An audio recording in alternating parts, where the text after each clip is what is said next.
Bismillahirrahmanirrahim. Assalamualaikum warahmatullahi wabarakatuh. Sobat Silsilah dimanapun berada, pada kesempatan kali ini kami akan kembali lagi mengisahkan kisah-kisah perjalanan spiritual orang-orang pilihan Allah.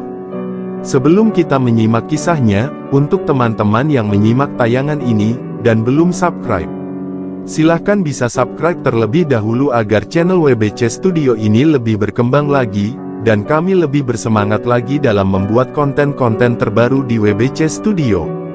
Dan untuk teman-teman yang telah mendukung kami sejauh ini, kami mengucapkan terima kasih banyak.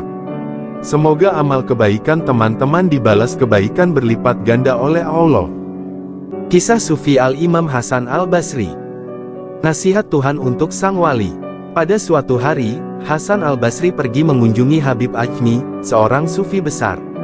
Pada waktu salatnya, Hasan mendengar Ajmi banyak melafalkan bacaan salatnya dengan keliru. Oleh karena itu, Hasan memutuskan untuk tidak salat berjamaah dengannya.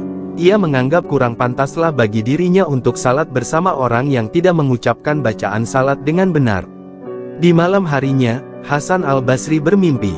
Ia mendengar Tuhan berbicara kepadanya, "Hasan, jika saja kau berdiri di belakang Habib Ajmi dan menunaikan salatmu, kau akan memperoleh keridaanku, dan salat kamu itu akan memberimu manfaat yang jauh lebih besar daripada seluruh salat dalam hidupmu. Kau mencoba mencari kesalahan dalam bacaan salatnya, tapi kau tak melihat kemurnian dan kesucian hatinya. Ketahuilah, aku lebih menyukai hati yang tulus daripada pengucapan tajwid yang sempurna." Tetangga Nasrani. Imam Hasan Al-Basri adalah seorang ulama tabi'in terkemuka di kota Basrah, Irak. Beliau dikenal sebagai ulama yang berjiwa besar dan mengamalkan apa yang beliau ajarkan. Beliau juga dekat dengan rakyat kecil dan dicintai oleh rakyat kecil. Imam Hasan Al-Basri memiliki seorang tetangga Nasrani. Tetangganya ini memiliki kamar kecil untuk kencing di loteng di atas rumahnya. Atap rumah keduanya bersambung menjadi satu. Air kencing dari kamar kecil tetangganya itu merembes dan menetes ke dalam kamar Imam Hasan Al-Basri. Namun beliau sabar dan tidak mempermasalahkan hal itu sama sekali. Beliau menyuruh istrinya meletakkan wadah untuk menadahi tetesan air kencing itu agar tidak mengalir kemana-mana. Selama 20 tahun hal itu berlangsung dan Imam Hasan Al-Basri tidak membicarakan atau memberitahukan hal itu kepada tetangganya sama sekali. Dia ingin benar-benar mengamalkan sabda Rasulullah. Siapa yang beriman kepada Allah dan hari akhir maka muliakanlah tetangganya. Suatu hari Imam Hasan Al-Basri sakit. Tetangganya yang Nasrani itu datang ke rumahnya menjenguk. Ia merasa aneh melihat ada air menetes dari atas di dalam kamar sang imam. Ia melihat dengan seksama tetesan air yang terkumpul dalam wadah. Ternyata air kencing. Tetangganya itu langsung mengerti bahwa air kencing itu merembes dari kamar kecilnya yang ia buat di atas loteng rumahnya. Dan yang membuatnya bertambah heran kenapa Imam Hasan Al-Basri tidak bilang padanya, "Imam, sejak kapan engkau bersabar atas tetesan air kencing kami ini?" tanya si tetangga. Imam Hasan Al-Basri diam tidak menjawab. Beliau tidak mau membuat tetangganya merasa tidak enak. "Namun, Imam, katakanlah dengan jujur sejak kapan engkau bersabar atas tetesan air kencing kami. Jika tidak kau katakan maka kami akan sangat tidak enak," desak tetangganya. "Sejak 20 tahun yang lalu," jawab Imam Hasan Al-Basri dengan suara parau. "Kenapa kau tidak memberitahuku?" Nabi mengajarkan untuk memuliakan tetangga. Beliau bersabda, "Siapa yang beriman kepada Allah dan hari akhir maka muliakanlah tetangganya."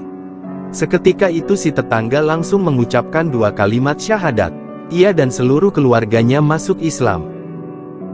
Balasan soal umpatan. Seseorang datang menemui Syekh Al-Hasan. Dia bercerita bahwa dirinya baru saja diumpat oleh si Fulan. Syekh Al-Hasan justru menyuruh orang tersebut untuk kembali menemui si Fulan.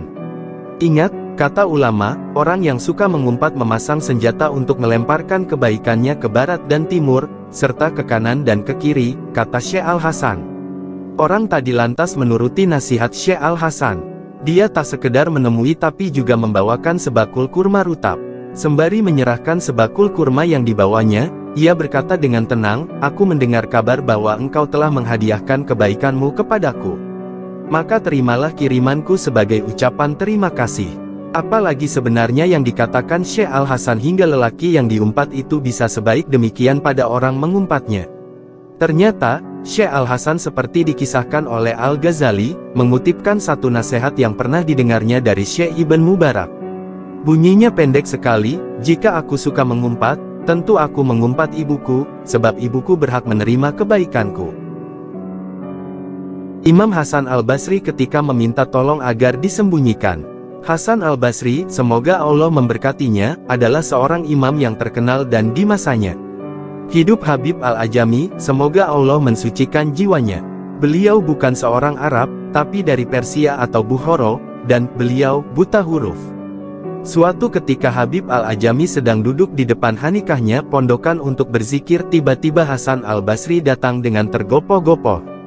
"Oh Habib, sembunyikan aku karena Hajjaj, wakil gubernur, mengutus tentaranya untuk menangkapku. Sembunyikan aku," kata Hasan Al-Basri. Dan Habib membalas, "Masuklah ke dalam dan bersembunyilah."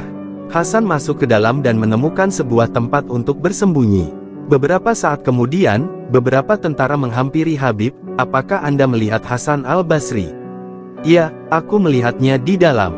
Dia ada di dalam." Mereka masuk ke dalam dan melihat ke sekeliling, melihat ke segala arah, bahkan menyentuh kepala Hasan Al-Basri, dan beliau melihat mereka dengan ketakutan.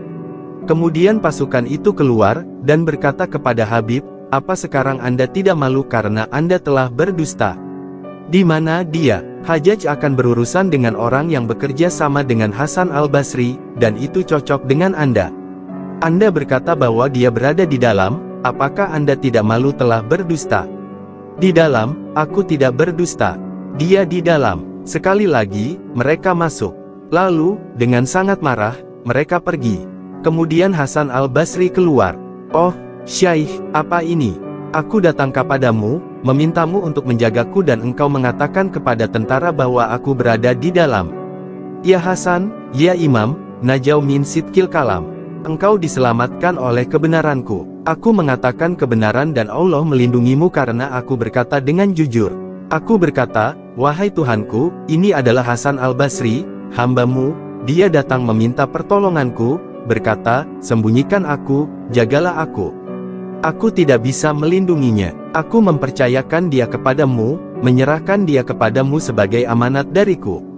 Engkau melindunginya. Aku hanya mengatakan hal itu dan membaca ayat Al-Kursi.